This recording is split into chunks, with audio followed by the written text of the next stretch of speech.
Hey everyone, welcome back to Cast Strength, and this is another whiskey review because that's what we're doing.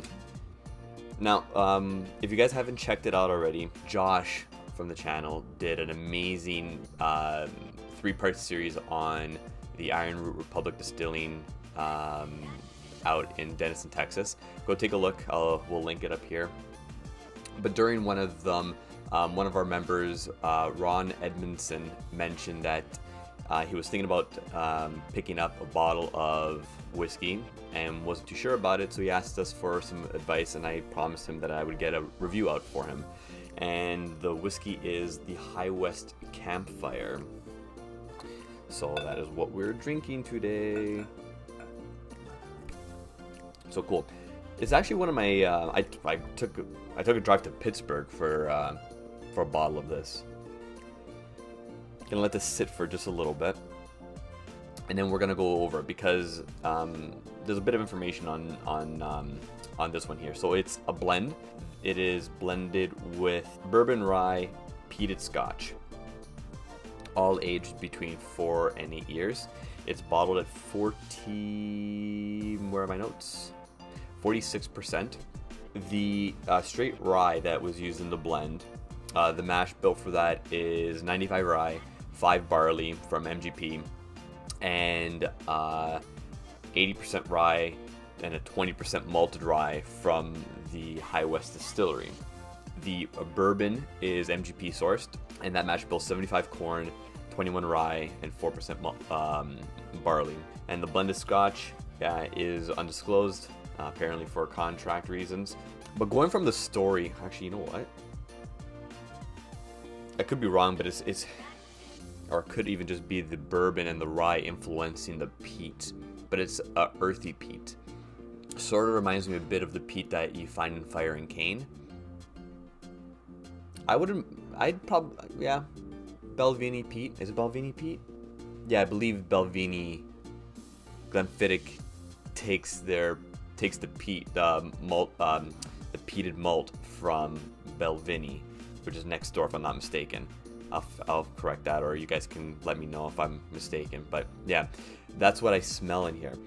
So having said that, the origins of the idea for the campfire, the way the story goes, that the distillery owners were on Isla and they're passing by Bruichladdich, and the smell of the peat and everything kind of put it into the minds of incorporating it into one of their blends. So it could be a peat from Bruichladdich, and just everything else in the blend is influencing it to make it a lot more earthy than typical Isla peat. To me, it smells more like Highland peat. Either way, it's an absolutely delicious nose. Did I miss anything? Oh yeah, so there's no ratio for the blend. They don't disclose that, and it's there's no chill filtration or color added to the this whiskey. So what do I get on the nose? Got a rye spice, obvious from the rye in there. A little bit of like an olive brininess, oak, lots of spices on spices like aniseed, maybe some cardamom. Those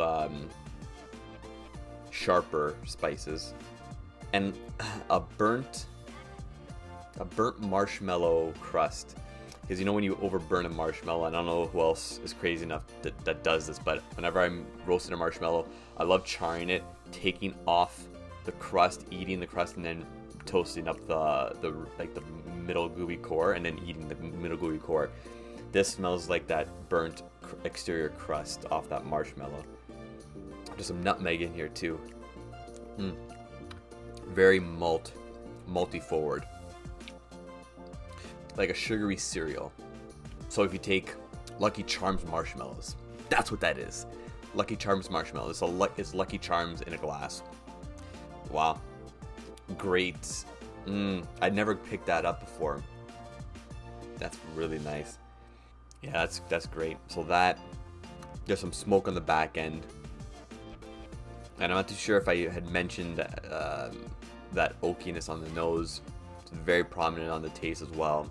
Spices, some cinnamon. Yeah, cinnamon. More cinnamon than anything else, I think. I'm gonna go in for a second shot and see if I've acclimated to anything else. Man, I can't get over that Lucky Charmsness about this now. It could also be the oxidization.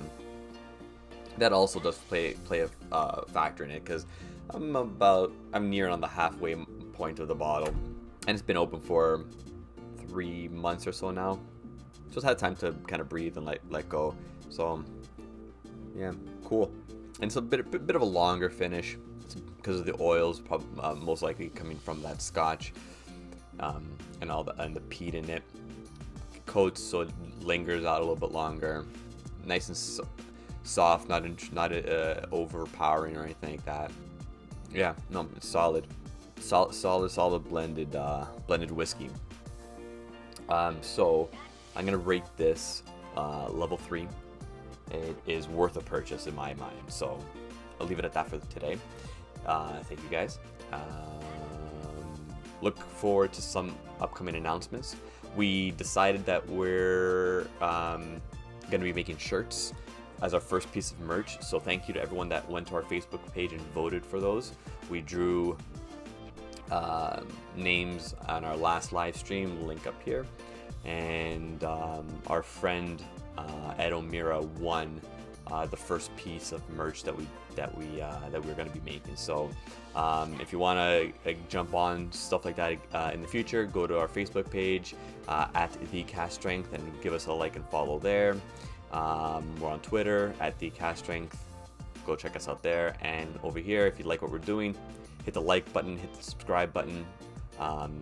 Send us your feedback. We love reading that stuff. So yeah, in the meantime, one day we'll figure out a toast for the channel. But in the meantime, stay classy, stay safe, and cilantro.